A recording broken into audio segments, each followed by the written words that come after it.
जय हिंद। आप देख रहे हैं प्रचंड भारत न्यूज।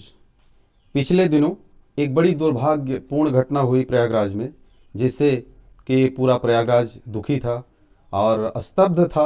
ऐसी घटना जो नहीं होनी चाहिए थी। 29 नवंबर 2025 की रात में और 30 नवंबर 2025 की सुबह में, यानी 30 नवंबर को जो 2 बजे के आसपास सुबह जो घटना हुई, वो यहाँ धरवारा चौराहे पर करछना प्रयागराज में, वो ये कि जो विवेक सिंह के ऊपर जो हमला हुआ और उस हमला के बाद जो उनकी दुखद और दर्दनाक मौत हुई, उससे जो परिवार में जो एक बहुत बड़ा मतलब एक संकट और शोक जो व्याप्त है पूरे इलाके में, उस पूरी घटना के बारे में आज मैं फिर से धरवारा आया, क्योंकि लोग जानना चाहते थे कि अब इस पर क्या हो रहा है। तो मैं ये घटनाक्रम बताऊं कि जब विवेक सिंह का पार्थिव शरीर वहाँ से लखनऊ से कमांड हॉस्पिटल से चला था, वहाँ रीथ परेड के बाद यहाँ आने से पहले 5 अपराधी पुलिस ने अपने हिरासत में ले लिया था और उनको कोर्ट में पेशी करके उनको जेल पहुँचा दिया था। ये बहुत बड़ी अपडेट मैं आपको बता रहा हूँ। और आज जब यहाँ कैंडल मार्च है, आज 7 दिसंबर 2025 है। आज मैं खुद अभी तो अनूप सरोज जी हैं करछना थाने के जो एसएचओ हैं, उनसे मिल करके आया। उन्होंने कहा कि जो जो छठवें यानी कहा जा रहा कि अपराधी हैं, वो खुद चल करके आए। छठवें अपराधी खुद चल करके आए थाने में और उन्होंने अपने आप को कहा कि आप जो भी हमें करना चाहते हैं कर लीजिए। तो ये अब तक की अपडेट है। सबसे बड़ी अपडेट मैं आपको बता रहा हूँ विवेक सिंह हत्याकांड के बारे में। और पिछले दिनों हमने जो वीडियो बनाया था उसमें दिखाया था कि कैसे कैसे जो सम्मान समारोह हुआ। उसके बाद से अब हमारे साथ जो विवेक सिंह के बड़े भाई कुलदीप सिंह जी हैं, हम इनसे बात करते हैं कि अब ये बताइए कि हम सब के बीच में विवेक नहीं रहे जी। अब जो परिवार बिखर गया है। जी। अब उनका जो बेटा वेदांश है और जो पत्नी है प्रतिभा, सब कैसे मतलब एक बहुत बड़ा संकट है, कैसे इसको टैकल करेंगे? देखिए, सब विक्षुब्ध हैं। उसकी वाइफ तो अनकॉन्शियस है, हम लास्ट बार बताए थे। अभी भी उसको मतलब कि रह रह के बेहोश हो जाती है। जी। और वेदांश है, उसको तो मतलब उतनी चीज़ें पता नहीं, क्योंकि छोटा है वो भी पापा की पुरानी बातों को बोल रहा है। और उस दिन मिट्टी में गया था तो वही सब बातें जो उसको दिखी, हाँ। यही सब बोल रहा है। जी। जी। अभी जो पुलिस कह रही है कि हमने सब चीज़ों को, जो भी अपराधी थे, हमने उनको पकड़ लिया है और तुरंत बिल्कुल कोई देर नहीं किया, हमने कोर्ट में पेश करके उनको जेल में भेज दिया। हमने यहाँ तक भी पूछा, हमने ये भी पूछा कि क्या पुलिस को अब वो जो लोग हैं उनको रिमांड पर लेने की ज़रूरत है। पुलिस ने कहा कि सारी चीज़ें क्लियर हो गई हैं, सब चीज़ें, और ये इरिपेरेबल है। जो एसएचओ अनूप सरोज जी हैं, उन्होंने कहा कि बहुत दुखद घटना और हमने तुरंत कार्रवाई किया। हालांकि हमने सुना कि जो अनूप सरोज जो एसएचओ हैं जी। वो विवेक का जो पार्थिव शरीर वहाँ था कमांड हॉस्पिटल, वहाँ भी गए थे मिलने। जी, कमांड हॉस्पिटल में एक्चुअली एसएचओ सर वो तो छुट्टी पे थे। जी। छुट्टी के बावजूद भी वहाँ गए थे, छुट्टी के बावजूद विभागीय आदेश या वो पर्सनली मिलने गए होंगे या जो भी उनको लगा होगा। जी। हम जब कमांड हॉस्पिटल में थे तो वो छुट्टी पे थे, शायद उनका घर भी लखनऊ के आसपास है। जी। तो मिलने गए थे हमसे। जी। देखिए, उनकी जो कार्रवाई है उचित कार्रवाई हुई, हम उससे सहमत हैं। हाँ। और जो अपराधी थे वो 29-30 की घटना है।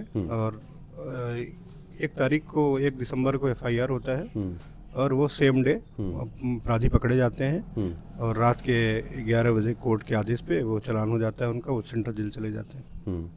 तो अब जो आप लोग मतलब क्या चाहते हैं इस पूरे मामले में? हम चाहते हैं कि न्याय हो हमारे साथ। हम देखिए, जो हम खुद बहुत नहीं मालूम है सब चीज़ों के बारे में, बट इतना जानते हैं कि शायद हम सुनने में आ रहा है कि 7 लोग थे। हाँ, जो जवाब भी हो जो भाई था उसमें उसने भी बताया था कि उस गाड़ी पे 7 लोग थे। 5 लोगों की गिरफ्तारी हो चुकी है। 1 लोगों की गिरफ्तारी शायद आज हो गई है। एक और हैं जो अभी नहीं गिरफ्तार हुए हैं। बाकी हम पुलिसिया की जो कार्रवाई है उससे हम संतुष्ट हैं। उनका काम बेहतर है, बहुत अच्छा काम कर रहे हो। अच्छा, कब भर्ती हुए थे विवेक सिंह? विवेक की ज्वाइनिंग है 2015 में। अच्छा। उसने ज्वाइन किया था भारतीय सेना। हम्म। पिताजी भी हमारे आर्मी में थे, हमारे ग्रैंडफादर भी आर्मी में थे। बाबा जी भी। जी, ग्रैंडफादर भी आर्मी में थे। हम्म। तो ये हमारी थर्ड जनरेशन थी जो इंडियन आर्मी में सर्व कर रही थी। हम्म। तो कैसे मतलब जब विवेक छुट्टी आते थे आप लोगों के साथ, जी, कैसे यहाँ आप लोगों का दिन कैसे निकलता था? और देखिए बहुत ही जिम्मेदार आदमी था वो। भारतीय सेना के लिए जो करता था, परिवार घर के लिए भी उतना ही जिम्मेदार था। अपनी नौकरी को लेकर जितना जिम्मेदार था उतना घर को लेकर जिम्मेदार था। घर में क्या कुछ होना है, क्या की चीज़ें कैसी बेहतर हो सकती हैं, उन सब चीज़ों के बारे में करता था। बहुत ही सरल, बहुत ही जिम्मेदार आदमी था। मैं ये कह सकता हूँ पूरे समाज में जितने लोग उसको जानते हैं, आप यही मैसेज आपको मिलेगा कि बहुत ही सरल स्वभाव का आदमी था।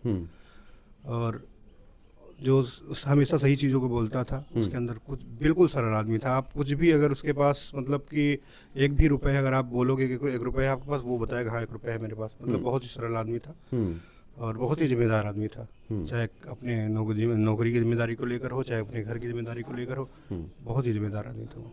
यानी आप जब घर आते, वो विवेक जब घर आते थे जी तो आपको लगता था कि हाँ अब मुझे थोड़ा सा छूट जी, मिल गई? बिल्कुल बिल्कुल। वो तो जब घर आता था ना, ये लगता था ना कि अब जो है बहुत मेरा माइंड फ्री हो जाता था एक तरीके से। सारी चीज़ें अपने खुद पे लेना, सारा कुछ घर को ऑपरेट करना हो, जिम्मेदारियाँ जो भी थी सारा कुछ वो करता था।